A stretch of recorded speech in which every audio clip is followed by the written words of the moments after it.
అద్భుతమైన కాలంలో మనం ఉన్నాం. ప్రపంచ చరిత్రలో ఇంత అందమైన జీవితం ఇంతమందికి అందుబాటులో ఉన్న కాలం ఇంకొకటి కాదు. చక్రవర్తులకు సైతం అందనటువంటి భోగాలు ఇవాళ మనలో చాలా మందికి అందుతాయి. మిగతా వాళ్ళకు కూడా చాలా మేరకు అందించే అవకాశం ఇవాళ ఉన్నంత ప్రపంచ చరిత్రలో ఎప్పుడు. కొన్ని సందర్భాల్లో రాజకీయం పరిపాలన అధ్వాన్నంగా ఉన్నా కూడా టెక్నాలజీ మనం ముందు తీసుకుపోతాం. కొద్దిపాటి రాజకీయం పరిపాలనలో పొరపాట్లు సవరించి టెక్నాలజీని ఉపయోగించుకుని దాని తగ్గట్టు మనం రెడీ అయితే ఆ స్కిల్స్ ఉండి దాన్ని ఉపయోగించుకునే ప్రయత్నం చేస్తే మన యువత భవిష్యత్తు అద్భుతంగా ఉంటుంది. కానీ ఒక్కటే నా కోరిక ఏంటంటే గాల్లో దేపంటే దేవుడా అంటే రావు. చిట్కాలతో ఏం జరగదు. అన్ని ప్రభుత్వ ఉద్యోగాలు కాచుకున్న గవర్నమెంట్ ఉద్యోగాల కోసం పోటీ పరీక్షలు పాటుకుంటే పడిపోతుంది. నీకు భవిష్యత్తు ఉండదు. నీకు పచ్చిగా చెప్తాను. డిగ్రీ కాచమని మాత్రం చేత ఒకటి పిలిచి ఉద్యోగం ఇస్తాడు. ఎవడు మన ఇంట్లో మనం ఇస్తాం.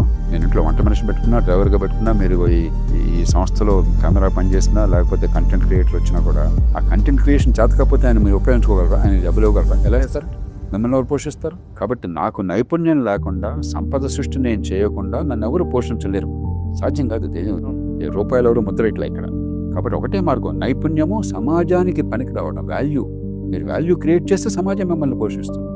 వాళ్ళ అవసరాలు తీరుతాయి. అదొక్కటి గుర్తుంచుకుని ఉన్న అవకాశాలు ఉపయోగించుకుంటే అద్భుతమైన జీవితం మీ ముందు ఉంది. అటు వ్యక్తి జీవితం అందంగా ఉంటుంది, ఇటు సమాజ హితాన్ని కోరచ్చు. రెంటిని సంధానం చేస్తే గొప్ప స్వర్గాన్ని సృష్టించుకోవచ్చు.